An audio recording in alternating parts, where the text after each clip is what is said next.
எங்கட அணிக்கு மட்டுமே கூடுதலான ஃபைனுகள் அடிக்கிறது, மற்றது எங்கட வீரர்களோடு தேவையில்லாத முரண்பாடுகளுக்கு வாரது, அப்படி நிறைய விஷயங்கள் அங்க நடந்தது.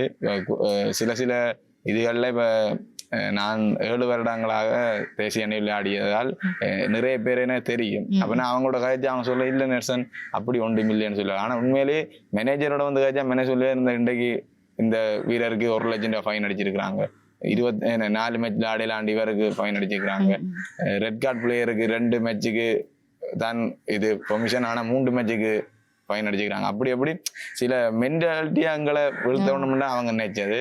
மற்றது நாங்க லைன் அப்புக்கு வந்து நிற்போம். லைன் அப்புக்கு வந்து நின்றா அதுல மேட்ச் ஆஃபீஸர் வந்து சொல்லுவாரு, நீங்க போட்டுக்கிற சொக்ஸ் வேறு அப்படி போட இல்லாது, அப்படி நிறைய சம்பவங்கள் நடக்கும். ஆனா அதெல்லாம் நாங்க அதை முதல்ல கதைச்சிருவோம். அங்கேன்னு சொன்னா ரெஸ்டிங் ரூம்ல கதைச்சிருவோம்.